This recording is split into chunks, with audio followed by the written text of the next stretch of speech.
দাওয়াত খেতে এসে নিজের হাতে রান্না করা এটা কি ঠিক হলো আপনারাই বলেন।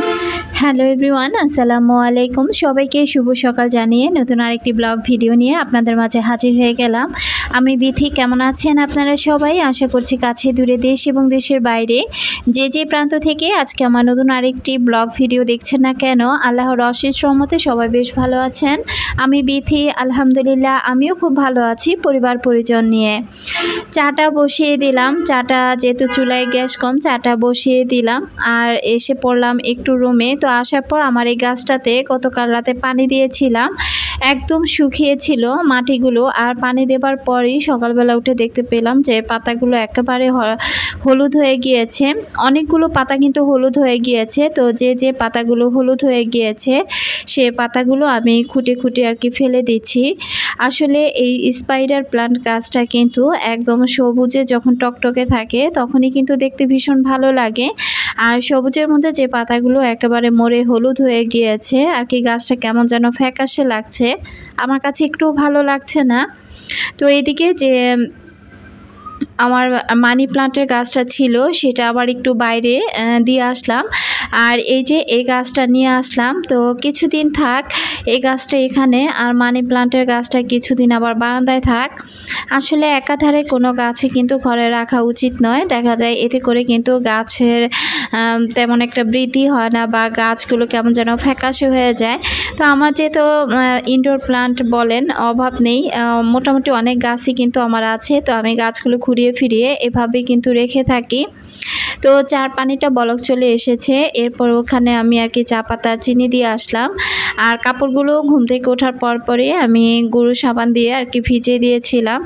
এগুলো যেহেতু তেমন একটা ময়লা কাপড় চোপড় না, যা শুধু পরে বেড়াতে গিয়েছিল বাচ্চারা। তো সব কাপড় চোপড় তো আর একসাথে ধোয়া সম্ভব না, এত কাপড় চোপড় একসাথে ধুতে গেলে নিজের কাছে খারাপ লাগবে। তো ভাবলাম যে অল্প অল্প করে কিছু কাপড় আর কি কেচে দেই। তো এখানে ছোট মেয়ের কাপড় আর ওর বাবার পাঞ্জাবি পায়জামা এগুলোই আর কি আমি ধুয়ে দিয়েছি। আর বাইরে যেহেতু প্রচণ্ড রোদ, তো এত রোদের মধ্যে ছাদে আর কি কাপড় চোপড়গুলো নেড়ে দিলাম না।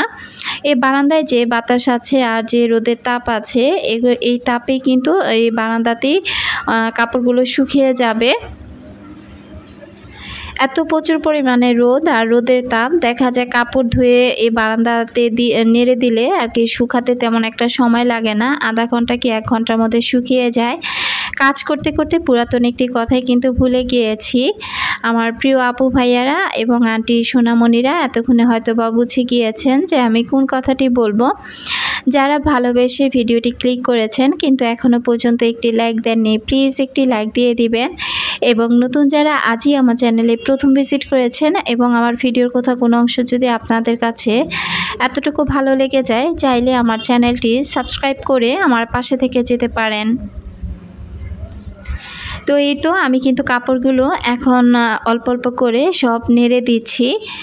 আসলে ভালোই লাগছে না, ঘুম থেকে ওঠার পর চিন্তায় থাকি যে কখন কোন কাজটা করব, কোন কাজটা করলে কোন কাজটা আগে শেষ হবে। তবে প্রতিদিনই কিন্তু একই ধারাবাহিকতায় যে আমি কাজ করি তা কিন্তু না, ঘুরিয়ে ফিরিয়ে দেখা যায় কি এক এক সময় এক একভাবে কাজগুলো করে থাকি। তো এ পাশে আপনাদের ভাইয়া যে কাপড়গুলো আমি ধুয়েছিলাম ওগুলোতে আমি নীল দিয়ে দিয়েছি। আর সাদা কাপড় চোপড়ে কিন্তু নীল ব্যবহার করলে দেখতে কিন্তু ভীষণ ভালো লাগে, সাদা জিনিস কিন্তু আমার খুব পছন্দ। তবে দুঃখের বিষয় যে আমি সাদা তেমন কোনো জিনিস পরতে পারি না, পরলেই দেখা যায় এটা সেটার একটা দাগ লেগে যায়। তো দেখেন সকালবেলা ঘুম থেকে ওঠার পর একটা চা বসিয়ে দিয়ে আমি কতগুলো কাজ সেরে নিলাম। ওই পাশ থেকে আমি দেখা যায় গাছটু বাইরে দিয়ে আসলাম, এ পাশ থেকে কাপড় কেচে আবার কাপড়গুলো রোদে দিয়ে দিলাম। কি একটা অবস্থা, তাই না? তো আসলে গ্যাস যেহেতু কম, ভাবলাম যে চাটা কিন্তু ভালো করে জাল না হলে সে চাটা কিন্তু খেতে ভালো লাগে না। তবে এই গরমের জন্য আমার আজকে আর কি ইচ্ছে হয়নি যে আমি কোনো রুটি বানাই। তো ভাবলাম যে রুটি না বানিয়ে তার চাইতে পাউরুটি দিয়ে চাটা খেয়ে ফেলি। তো মাঝে মাঝে কিন্তু এই ধরনের সিম্পল নাস্তাগুলো দিয়ে সকালে নাস্তাটা সেরে নিতে ভালোই লাগে। তো সকালটা কিন্তু আজকে একদম খুব সাদা মাটা আর সিম্পল একটা নাস্তাই করেছি, যদিও এটা খেলে আমার পেট তেমন একটা ভরে না। তো আসলে ওই যে বাঙালি বলে একটা কথা আছে না, যে মাছে ভাতে বাঙালি, যেমন ভাত না খেলে আমাদের ভালো লাগে না। তো আমরা যদি দিনের 2টা বেলা আমরা কন্টিনিউ কিন্তু ভাত খাই, কিন্তু একটা দিন যদি পোলাও খাই দেখবেন যে মনে হয় যে পেটের ক্ষুধাই যেন মিটছে না। তো ওই রকমই আর কি। তো সকালে যেহেতু রুটি খেয়ে অভ্যাস, তো আজকে যেহেতু পাউরুটি আর চা খাচ্ছি, এটা দিয়ে কিন্তু কোনোভাবে আমার ক্ষুধা যাবে না। তবে যাই হোক, যেদিন এরকম হালকা পাতলা নাস্তা করি সেদিন হয়তো বা 11টা সাড়ে 11টার দিক আবার একটু ভাত খেয়ে ফেলি। অফ ক্যামেরাতে আমি ঘরের সকল কাজকর্ম সেরে এরপর চলে আসছি রান্নাতে, কারণ আজকে মোটামুটি একটু ভারী টাইপের কিছু রান্না আমাকেই করতে হবে। তো এই যে আমি এইখানে কিন্তু টক দইটা ভালো করে পানি আর কি ছেঁকে নিয়েছি, এরপর টমেটো সস দিয়ে দিলাম, এখানে কাজু বাদাম, পোস্তদানা বাটা, কিশমিশ, তারপরে জয়ত্রী জয়ফল এগুলো বেটে নিয়েছি। আর এখানেও আমি আর কি বাদাম বেটে নিয়েছিলাম, তো সবটুকু বাদামে আর কি লাগবে। তো যেহেতু আজকে আমি এখানে মুরগির রোস্ট রান্না করব আর ডিমের কোরমা রান্না করব, তো তার জন্যই আর কি আমি সবগুলো মশলা আগে থেকে রেডি করে নিচ্ছি। তো এখানে আমি লবণ দিয়ে দিলাম আর দিয়ে দিব হলুদের গুঁড়া, মরিচের গুঁড়া। তবে মরিচের গুঁড়াটা একটু ঝাল ঝাল যেন হয় তার জন্য আর কি একটু বেশি পরিমাণে দিয়েছি। তো দেখা যায় কি যে মা তেমন একটা কিন্তু আবারও মিষ্টি জাতীয় কোনো রোস্ট বা কি বলবো রেজালা এগুলো মা একটু কমই খায়। তো তার জন্য আর কি যেন একটু ঝাল ঝাল হয়, তো তার জন্য আর কি মরিচের পরিমাণটা বেশি দিলাম। এখন দিয়ে দিচ্ছি এই তো রোস্টের প্যাকেটে যে মশলাটা ছিল সেটা। তো সব কিছু দিয়ে আমি ভালো করে এখন একটু নেড়ে চেড়ে নিচ্ছি। তো দেখলাম যে বেটারটা ঘন হয়ে গিয়েছে, তাই আর একটু পানি দিয়ে আর কি ভালোভাবে মশলাটা সব কিছু দিয়ে আর কি মাখিয়ে রাখবো। তাহলে দেখা যাবে কি রান্না করার সময় সব কিছু আলাদা আলাদা আর আমাকে দিতে হবে না, সব মশলা একসাথে আর কি রেডি করে রাখলাম। আর চুলায় না গ্যাসের পরিমাণটা একেবারেই কম, তো এখানে আমি আবার বেশি পরিমাণে একটু তেল দিয়ে আর কি কিছু পেঁয়াজ বেরেস্তা করব। তো এখন আমি পেঁয়াজটা ভালো করে ভেজে নেব। তবে এই যে কঠিন রান্নাগুলো এগুলো দেখেন, আমি আসছি এখানে বেড়াতে, তো আমাকে কি করলো মা ডেকে আমাকে রান্নাতে লাগিয়ে দিল। তো কি আর করা, মার যেহেতু অবস্থা একেবারেই খারাপ, মার কিন্তু একদম ওষুধের রিয়াকশন করার পরে তার সারা শরীরে কিন্তু একদম ফোসকা পড়ে গিয়েছে। তো দেখা যায় পায়ে বেশি পড়েছে, তো পায়ের তালুতে তারপর পায়ে, তো পা নিয়ে আর কি মা দাঁড়াতেই পারছে না। আর ছোটো বোনও কিন্তু মোটামুটি ভালোই রান্না করতে পারে, কিন্তু এত পাজি দেখেন, ও এসে ঠিকই রেস্ট করছে আর আমাকে লাগিয়ে দিয়েছে রান্না করে। তো কি আর করা, আসলে মেহমান হয়ে এসেছি যে কোথায় একটু শুয়ে বসে খাবো তা না, নিজের সংসারে তো গাদা গাদা কাজ করি, এরপর আবার মায়ের সংসারে এসেও আবার দেখেন রান্না বান্নাগুলো করতে হচ্ছে। আপনারাই বলবেন তো আপুরা যে এটা কি কোনো কাজ হলো নাকি? মেহমান তো মেহমানই, মেহমান এসে আবার রান্না করে নাকি? তো যাই হোক, আমি বলেছিলাম যে বাসায় তো আরও রাঁধুনি আছে, তো তাদেরকে লাগিয়ে দাও। তো আমার ছোট বোন বারবার বলতেছিল যে না আমরা এত ভালো পারি না, তুমি ভালো পারো, তুমি রান্নাটা করো।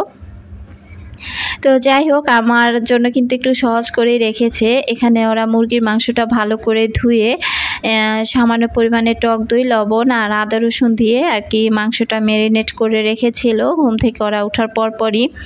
তো এখন এগুলো আমি একদম হালকা করে ভেজে নিচ্ছি। আর দেখা যায় কি মুরগি রোস্ট করার ক্ষেত্রে আমি অনেককেই দেখেছি যে একদম ভেজে কড়কড়া করে ফেলেন, তো আসলে ওইভাবে কিন্তু রোস্টটা খেতে ভালো লাগে না আর কি। মুরগির মাংসটা খুব আর কি দিয়ে সাথে সাথে এপিট ওপিট উল্টিয়ে আর কি আমি সবগুলো মাংস ভেজে নিয়েছি। আর এখানে আমি এখন ডিমের কোরমা করব।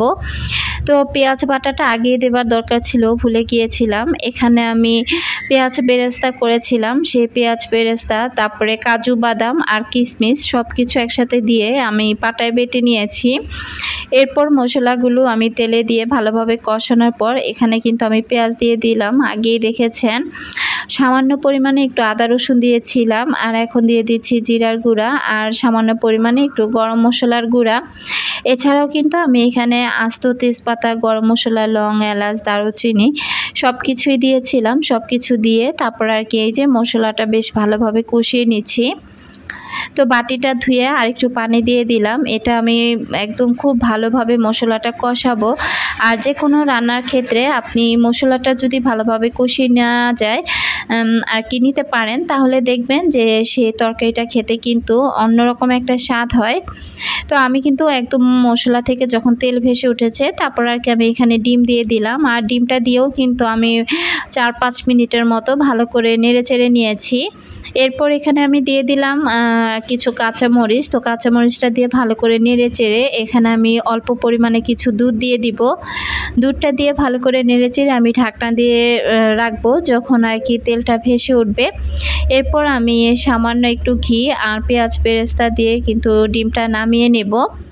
তবে যাই হোক, রান্নাও কিন্তু একটা আর্ট। যে কোনো রান্নাতে আপনি যদি ঠান্ডা মাথায় আপনার মনের মাধুরী মিশিয়ে যদি রান্না করতে পারেন তাহলে দেখবেন সে রান্নাটা কিন্তু সত্যি খুব অসাধারণ হয়। আর সবাই খেয়ে যখন বাহবা দেয় বা সবাই যখন কি বলবো যে খুব প্রশংসা করে, তখন নিজের কাছে কিন্তু অন্যরকম একটা ভালো লাগা কাজ করে।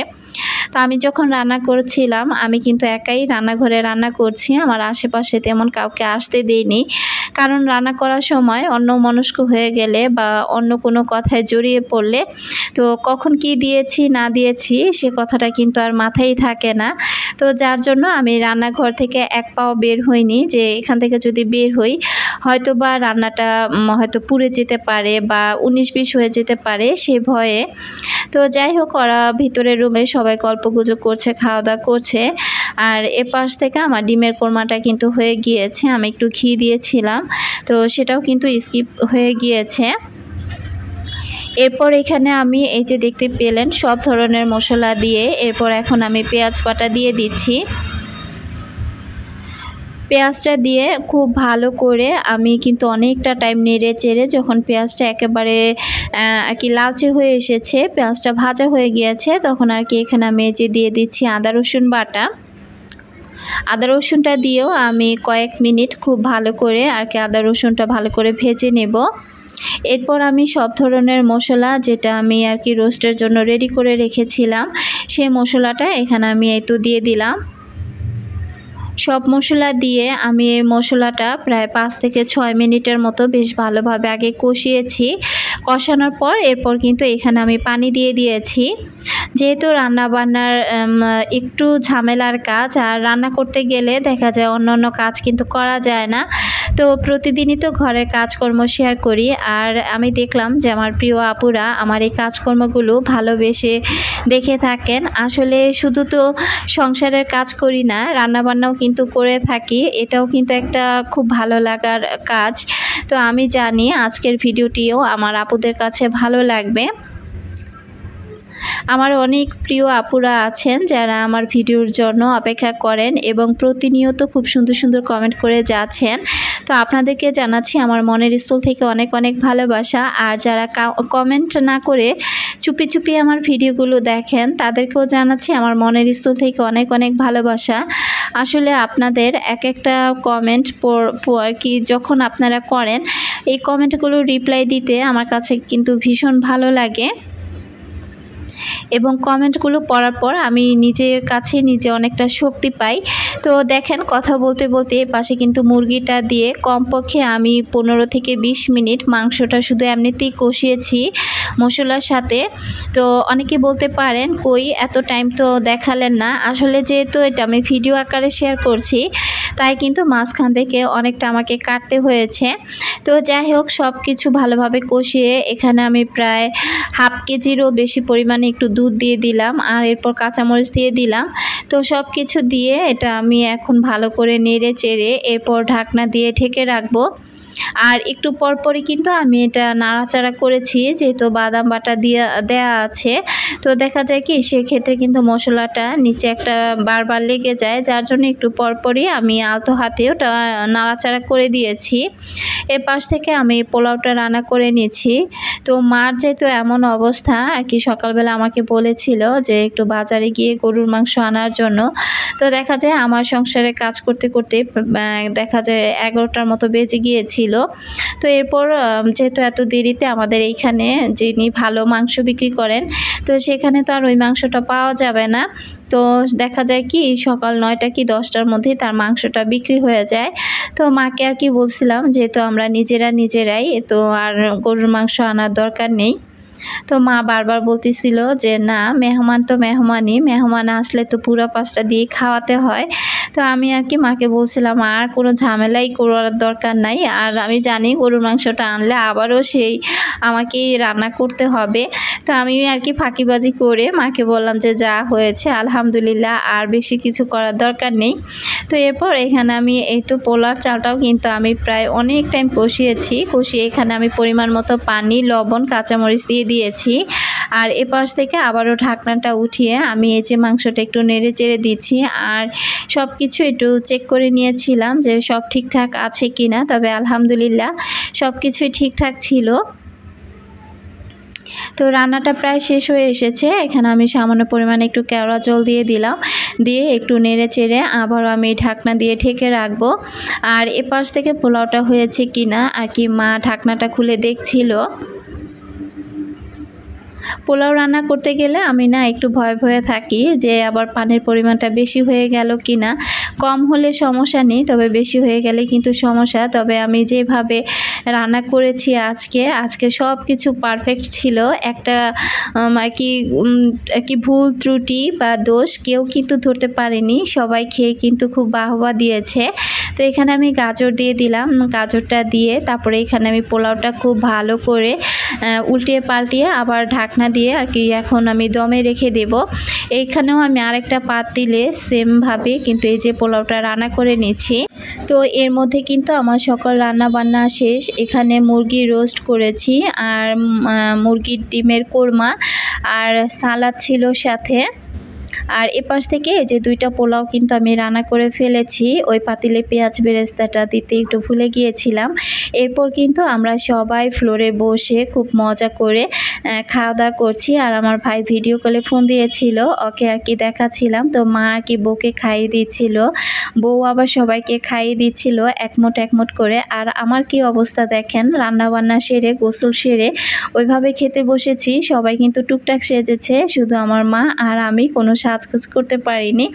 তো আসলে যে রাধে সে কিন্তু আর এতটা সাজগোজের প্যারায় নিতে পারে না।